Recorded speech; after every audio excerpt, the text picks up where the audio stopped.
is the managing partner of Ekwueme and Ekwueme Barristers and Solicitors, a highly regarded law firm established over 20 years ago. The firm specializes in the fields of corporate and commercial law. The firm also focuses on corporate finance, intellectual property, oil and gas, real estate, construction, taxation, and other areas. Our speaker this morning has cognate and demonstrable experience in corporate governance, foreign investment advice, gas and electricity transactions, IP protection, and enforcement. He is a lawyer of over 30 years experience. He obtained his law degree from the University of Benin and also attended the Nigerian Law School. He's a chartered secretary, a member of the Telecommunications Lawyers Association of Nigeria, an associate of the Academy for Entrepreneurial Studies, and an associate of the Institute of Chartered Secretaries and Administrators. He was recently reappointed legal advisor to the Institute of Chartered Secretaries and Administrators, Nigeria. Some courses he has attended locally and internationally include leading professional firms at Harvard Business School, amongst others. He has written and published numerous articles in various areas of law and speaks at local and international fora. Our speaker this morning will be speaking on the topic, taking responsibility for the state of our nation. Join me to welcome Barrister Chike Ekwueme. Thank you very much. Thank you so much, our coordinator for this morning session, Damdola Ajayi. How many of you were part of yesterday's event virtually? He gave a very wonderful presentation on leadership in the corporate world, and he spoke mostly on strategy. I think we need to revisit our notes on that. How many of you think that strategy is important in nation building, having a strategy? It's critical. In fact, I believe that part of what this conversation will come about or bring about is strategic thought towards development of our nation. I've decided to entitle this, Do What You Can. If you want to write that down, anyone taking notes, Do What You Can. And the subtitle is Taking Personal Responsibility for Our National Transformation. So my message to us is, do what you can. The president in her opening remarks spoke about the fact that we usually look at the government to transform this nation. But what can you and I do? That's the theme of our presentation. What can we do? Okay. Well, the slides will come up, I believe, hopefully in the course of the presentation. Nation building entails 4 degrees of transformation. We're looking at the transformation of our country, our cities, our communities, and of the citizen. So what I had on the slides was concentric circles, beginning with the country on the outward circle, then the cities, then the community, and the citizen is in the inner circle. My thesis this morning is that transformation should begin from the inside out, from the citizen going out. Usually there's what I call the reverse impact of the country affecting cities, communities, and citizens, and we're more or less pressured from above, and we just accept our lot. But I am advocating that the citizen, you and I, should begin the work of transformation and work through the community phase and through our cities and ultimately affect the nation. And the 4th C might be the continent. Like the president said, we begin with Nigeria, but ultimately we can affect this continent of Africa and other nations of the world. But it begins with you and I. What can you do to make a difference? What can you do towards the transformation of this nation? Okay, so the full topic is as follows.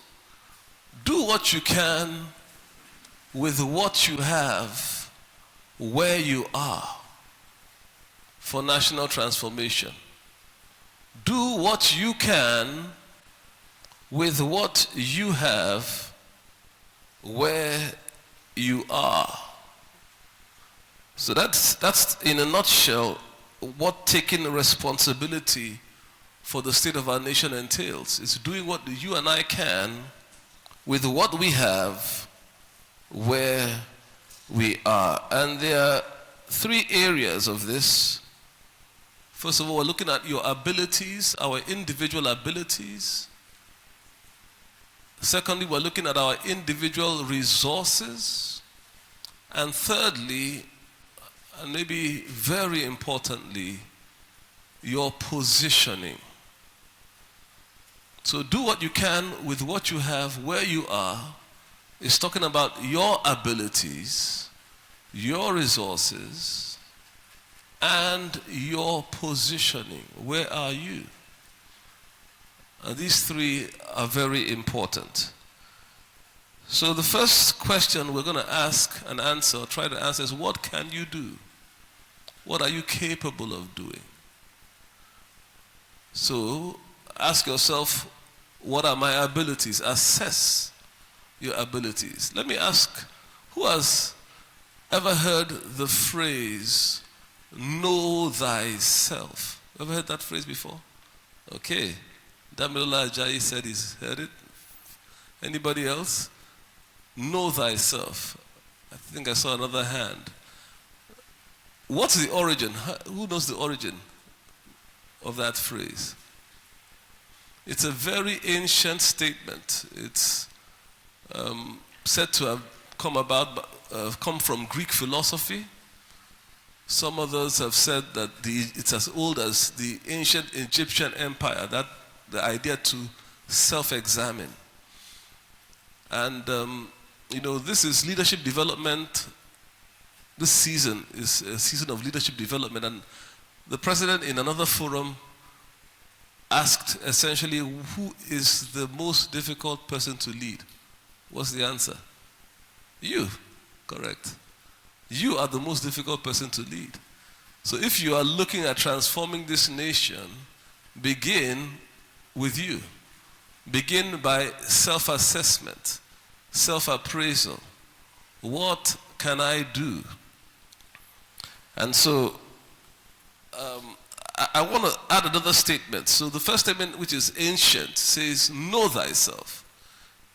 We don't know whether it's Greek philosophy or Egyptian history, but we know that it's an ancient idea. And it's also supported by many faiths, including the Christian faith. Know thyself, examine yourself. But I want to throw out another phrase to us. You want to write this down? Grow thyself. Don't just know thyself, but improve thyself. Increase your capacity. It's been a recurring thought that we cannot remain the same and expect the nation to change. We have to change. And so ask yourself, so we have to know ourselves and we have to grow ourselves. One of the courses, the foundational courses in the people-focused leadership educational program is the module 1 that has to do with your temperament and your people skills. We always begin by asking ourselves, who are we? What are our strengths and weaknesses? What's your natural disposition? Are you extroverted or introverted? What jobs are best suited for your temperament? What roles are best suited for your natural makeup? So ask yourself, what's my temperament? What are my natural abilities? Examine your level of education. I can see youth corpers in the house. Let's hear it for the youth corpers. They are the future.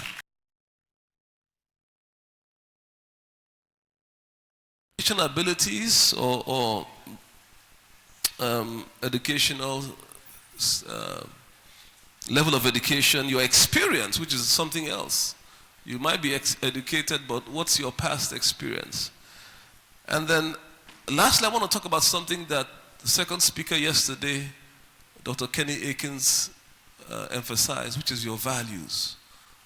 What are your inherent beliefs? Now, values, like we heard yesterday, are mostly passed down from parents, communities, tribes, and so on, probably where you worship. But you should also have values that you want to embrace as an individual. Okay, the second thing is grow thyself. I said there's know thyself and there's also grow thyself. So take time to learn. Learn new things. Be a lifelong learner. There's a statement that the president always says, I am a learner. Learn and practice, very important. The third thing I want to give us is interact. In leadership, you can never be an island. And part of development is interaction. What we are doing today is to foster a conversation based on this interaction that will ultimately lead to national transformation. And there are other areas where you can interact to grow thyself. Now, apart from interacting, you must also disconnect. So those are maybe two opposite sides of the same thought. Interact, but also disconnect. There are things that you need to stop doing, people you need to stop seeing, relating with. Maybe physically and maybe online. How many of you know that some online relationships are totally useless? Some online connections are not helping you to grow. So interact, but also disconnect. Sorry.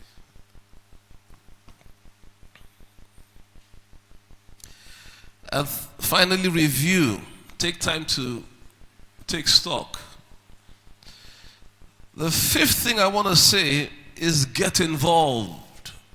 There are projects, initiatives, programs that may not transform this country today, but ultimately they will have an impact. Be selective, but choose to get involved. That's part of your personal development. Get involved in the People-Focused Leadership Program. Get involved in this institute and what we're doing. Get involved in initiatives that will ultimately affect this nation. All of this has to do with your abilities, improving, not just recognizing, but improving your natural abilities. Know thyself and grow thyself. So the first question is, what can I do? The second question is, what do I have? What do I have speaks about your resources. Resourcefulness is required for nation building. Each individual can improve or increase his or her resourcefulness. So I want to encourage us to take an inventory of our resources. What do you have at your disposal? What materials are at your disposal? This can be anything from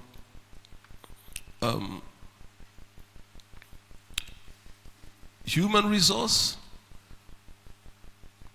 to tools, to information, to knowledge. Then also assess your energy and time resources. How much time do you have? That's why if the demographic that this program will benefit the most is the younger demographic. You have a lot to learn, a lot to give. You have a lot of energy and you have a lot of time. If I were to live my life over, there are certain things I would do which you can avoid those mistakes of neglect by being part of this conversation today. So assess your resources, including energy, and thirdly, your reputation. Who do you know? What associations do you have that you can deploy for the objective of national transformation? Okay, we're still working on having the slides come up. Okay, let's go over the topic. I said the full topic is do what you can with what you have where you are. Let's say that together.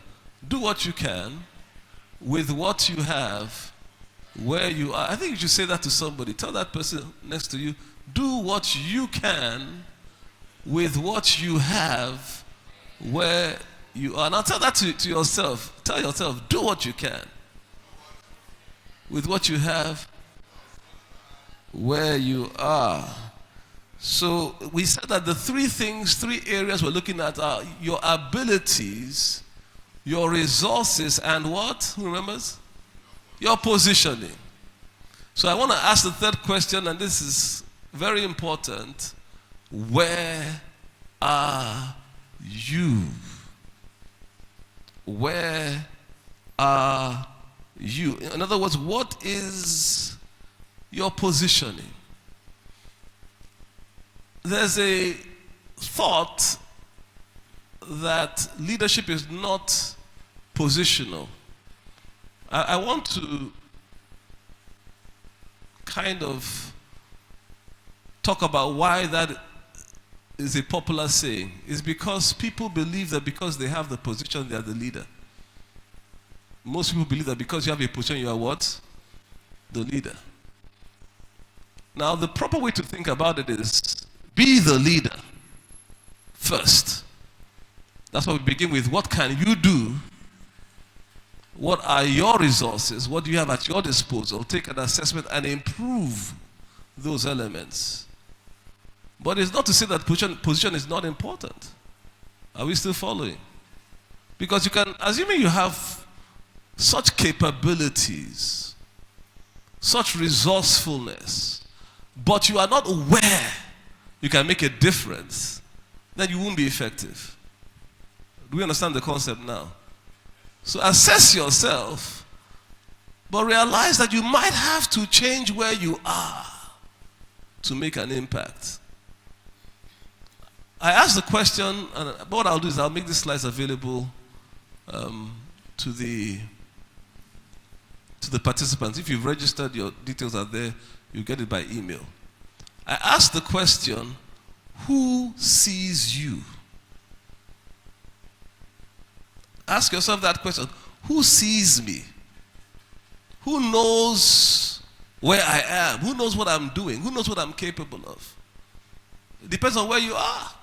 Whether it's physically, online, or in a particular association. If you are not seen, then your effectiveness is limited. Am I right?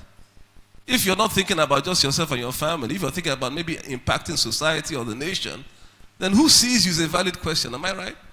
Yes, who sees you is very important. There are three aspects of nation building. Write this down. First of all, there's culture. Now, there are several aspects, but I want us to focus on these three. First of all is culture. Secondly is infrastructure. Thirdly is institutions. Now, there are more than these three, but if we can get these three right, a lot will change in our nation. The first and maybe the most important is culture. We have over 400 ethnic groups. Culture emanates from communities, tribes, and so on, family. We're a multicultural society in Nigeria.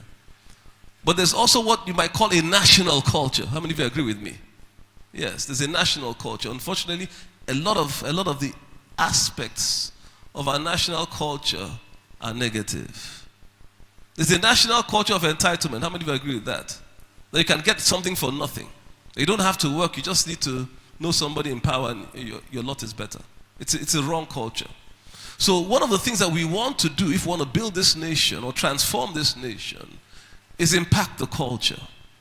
So wherever you are, you can begin to exhibit values like what? Excellence, like responsibility, like transparency, like credibility, like accountability. All of these will begin to change the culture.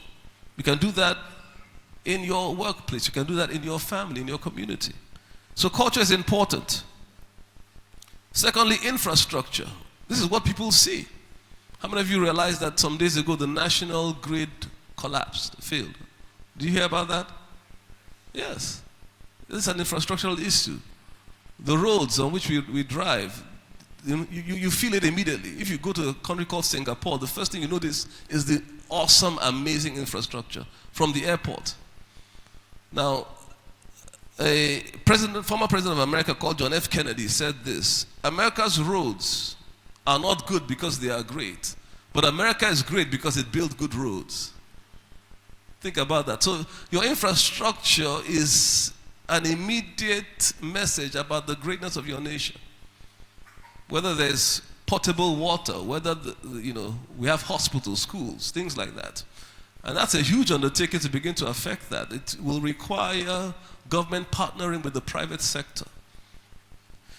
Then there's the third area of institutions. So 3 areas: culture, infrastructure, and institutions. And here we are talking about bodies, associations that have existed for generations. You can build institutions, and you can also identify with institutions that have an impact on the nation. I'm talking about those that have activities that touch the government or have wide-scale impact on society. An area that will affect this nation is technology. If you can look at any organization or institution that has to do with tech, that's the future, part of the future, part of the transformation we're looking for. So there are institutions that we can either build. I mean, if you don't realize that's what's going on now. That's what's happening right now, is that we're building an institution. Or we can associate with that will have an impact on the nation. Now, what I'm saying to us is that your positioning in institutions is critical for national transformation. I could ask those of us who came through school, how many of you were socialized not to volunteer? Who knows what I mean by that? You are socialized not to volunteer. By nature or by your background, you are naturally shy, or you want to observe or take the back seat. And that socialization might even be a result of your position in your family. Am I communicating to somebody? Now, you might not realize that socialization is taking place, but what that is doing to you is that as you go through life, you are less effective because you don't position yourself where you can make a difference. And we need to retrain ourselves to begin to strategically look for where we can be or move into position to bring about influence in institutions that will ultimately transform the nation. It will take you to sit back and think, where can I get involved? What do I have access? And today is much easier because a lot of these connections can be made virtually. They can be made with a subscription. You can fill a form somewhere. Now, beyond belonging, look for how you can move to the position of service. Another word for service is problem solving. Another word for service is what? Problem. Don't just get involved in it. Like, if you want to be part of this institute, get involved in a place where you can solve a problem. Automatically, your influence will increase. I have often thought about the person that delivers a speech and the person that packages the speech. Who has more influence?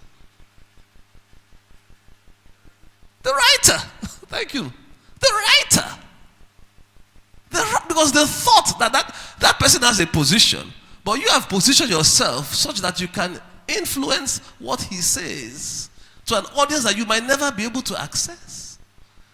So if you get involved in an association where you can help the president or the vice president or the social secretary or the general secretary or somebody that has influence to review their, or help them contribute to what they're going to say. Oh, you're going to help the conference on XYZ. Why don't I do some research on this area for you?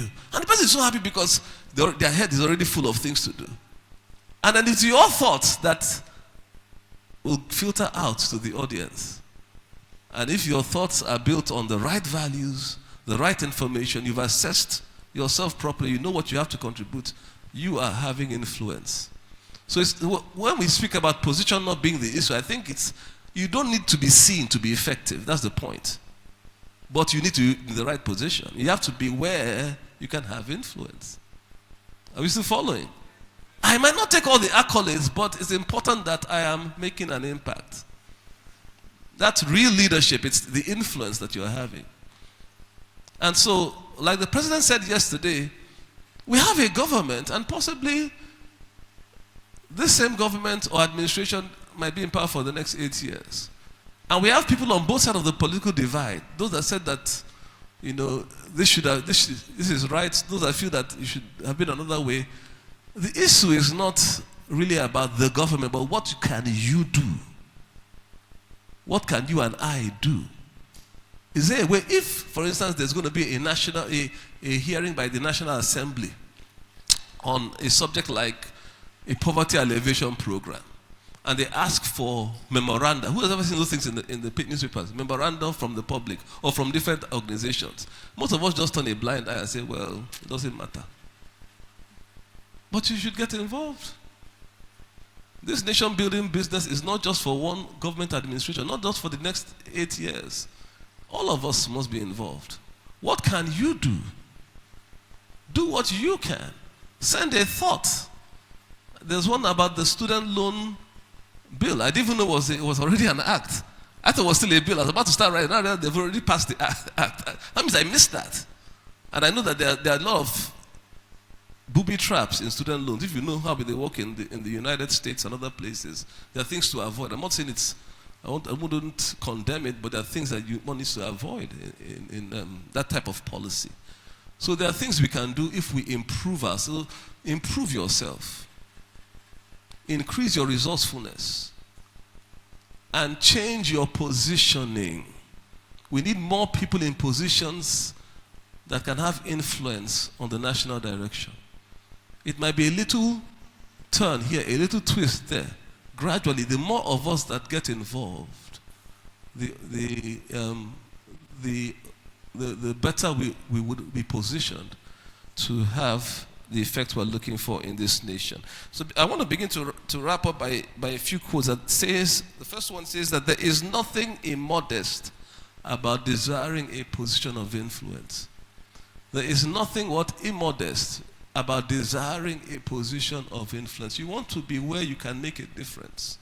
Like I said, there are institutions in this nation, some of them are up to 60 years old, 40 years old. They have a voice. Get involved. Some of them are religious institutions. Some of them are even political institutions. I agree that the party structure might be a bit, but get involved.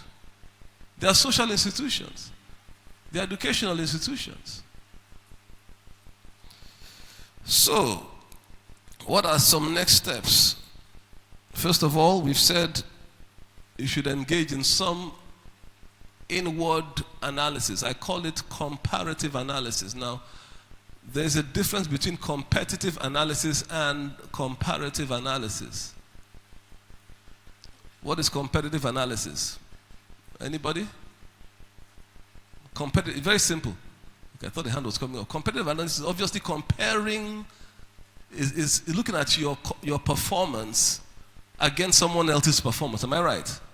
So you could compare businesses, organizations, individuals. How am I doing against somebody else? That's competitive analysis. Now, comparative analysis is how am I doing against last week, last month, last year? Do you see the difference? You're comparing yourself with yourself. And it's important we always ask ourselves, are we improving? Are we growing? Are we changing? Now, change is not always comfortable, but there can be no growth without it. Do you agree with me? Secondly, commit to increasing resourcefulness. Always be mindful about your resources, whether it's financial, whether it's material, whether it's relational. Your health is part of your resourcefulness. And then thirdly, move into position. Closing thoughts. Dr. John Maxwell, the leadership expert, said, we are today where our conversations have brought us. We will be tomorrow where our conversations will take us. So let us keep this conversation going. This conversation on what nation building, let us keep it going. Let me just read a poem that I kind of put together as I was preparing this presentation. It says, the title is Do What You Can. And it says, do what you can with what you have. Don't let doubt or fear stop you. You have the power to effect a change, no matter how small or big or new. Do what you can with what you know. Don't let ignorance hold you back. You have the opportunity to learn and grow, no matter how complex or simple the task. Do what you can with what you love. Don't just sit back and let others tell you what to do. You have the passion to follow your dream, no matter how improbable it can come true. Thank you so much for your attention.